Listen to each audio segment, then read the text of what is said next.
Welcome back, St. Lucia, and I'm Earl Buske with Homer DeMac. It's our final segment, Homer, and maybe we could shift gears to another issue that has been in the news this week, and the National Helpline issued its first report, a comprehensive report looking at everything from the number of persons who called, where they called from, what they called about, and I found it quite refreshing because you and I would know how much people have been calling for this over a period of time, especially when there is a suicide, right. you know, but it finally came on board, and we now have a national helpline. How do you feel about that? Well, I think that it is honestly a great initiative, and I was pleased to actually read that the figures were published, and after a year there were actually people utilizing the helpline. I think it's something that needs to be further utilized for sure, and hearing that people are not only calling about suicide, but utilizing it for a number of issues, a number of problems that, you know, may eventually lead to that frustration. But I believe in, you know, dealing with a problem as soon as it arises. So I have a problem with unemployment, for example. I think that the figure was 21 calls received when it comes to unemployment, and the stress. And these are not people calling for jobs. No, they're not calling, I want a job. They're saying, you know, because I don't have a job, I'm facing this and that and that amount of stress. These little things, I think, need to be encouraged. Because when you look at our society and you look at the problems within our society, you can't always, and we were talking about earlier, looking at self-employment, you can't always look to the government or even the private sector for relief. And sometimes people just need guidance, and they just need to speak to somebody. Like, let's think about you and I and the normal problems that we face, whether it has to do with work, personally or otherwise, where you reached a barrier in your writing, and you need some sort of, you know, solution to that problem. Just speaking to somebody about it, it may lead you down a path that you may not have thought of. And I think these are the little things that we need to understand that the helpline In fact, precisely is for. that message came from I think her name is Norma Laborde, the managing director of the Crisis Center. There she was reacting to the fact that a 24-year-old in Tuya was found dead. The post-mortem, I have a problem with how the post-mortem was reported, because a post-mortem can say she died of asphyxia, but the report that I read said she died of, the report claims that the post-mortem concluded that she died of asphyxia as a result of suicide. You probably read the wrong report. No, a careless report. It's a because we have Stay a lot away from the careless reports. Yes.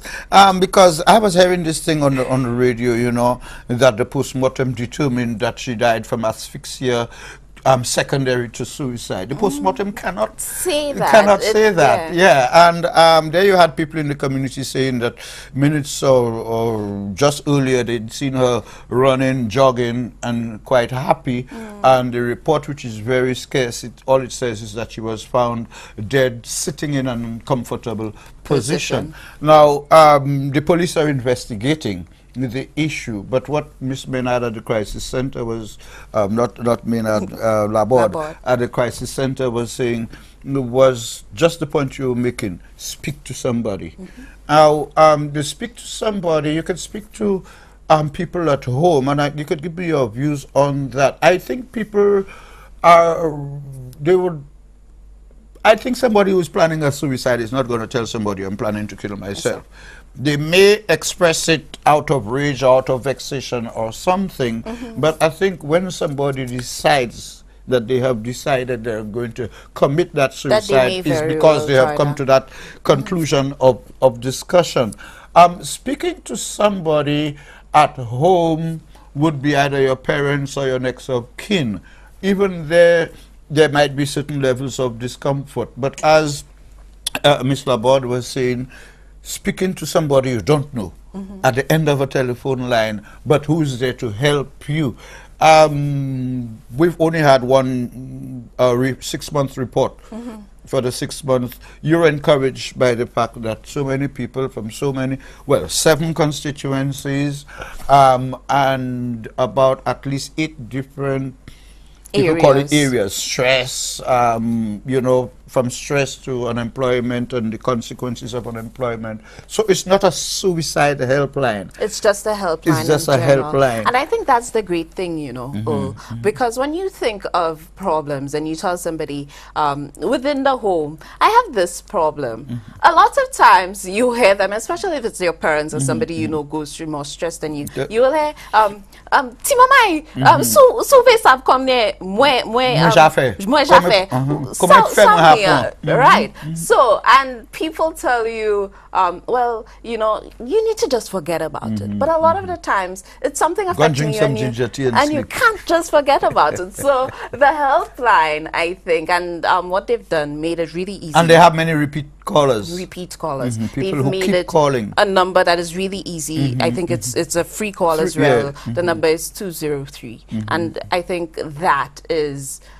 they're making it convenient for people, and people should actually utilize it. I think that is the benefit of having, yes, it's a stranger on the other line, but they will not going to tell you, yeah, just forget about your problems, because there are people around with more problems than you. And when you think of suicide and what leads somebody to suicide, I don't think that people wake up one morning and say, okay, you see me, I'm done.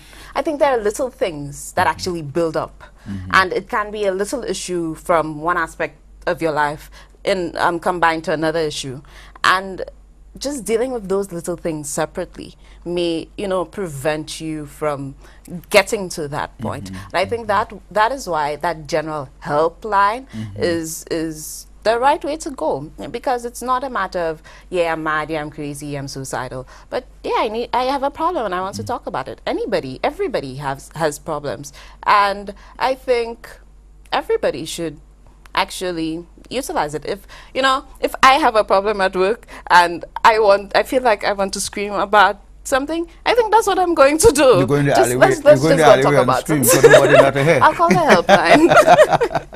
My one issue I wanted to go in before we leave, independence. You and I have spoken about that from time to time. Independence, I find, like, I was there on Independence Day. You weren't. I was not. But the fact is that the majority of the population of St. Lucia today was not there at independence, would explain why historically young people were not really tuned to the independence thing, because, like I said to you, it was unfortunately politicized. A national issue was politicized at birth. But one of the pleasing factors for my generation is to see the extent to which young people today are prepared to identify with independence. Today, even the painting of the colors on the face, I see more young people identifying. My question to you, are they identifying with independence because it is something they understand, or are they identifying with independence because it is something they think they need to learn about?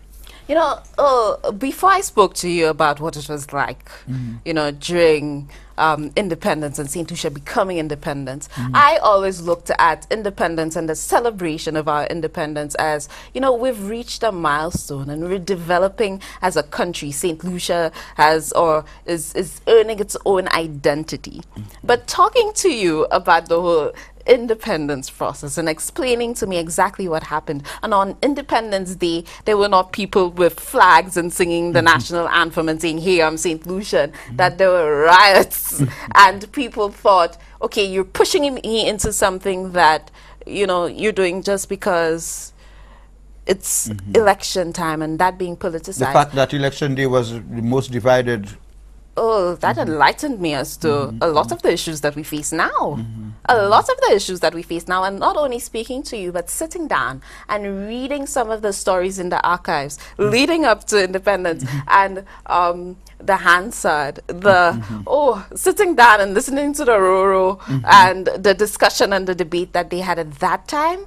that was great. But I think that we've learned to celebrate our independence as opposed to looking at it as, you know, we look at it as a privilege, being independent and being able to make our own decisions. But we haven't gotten to a point where we've understood that our independence means, you know, I own this country and I have to do what I have to do for its development. Well, Homer, time tied with for no man or woman.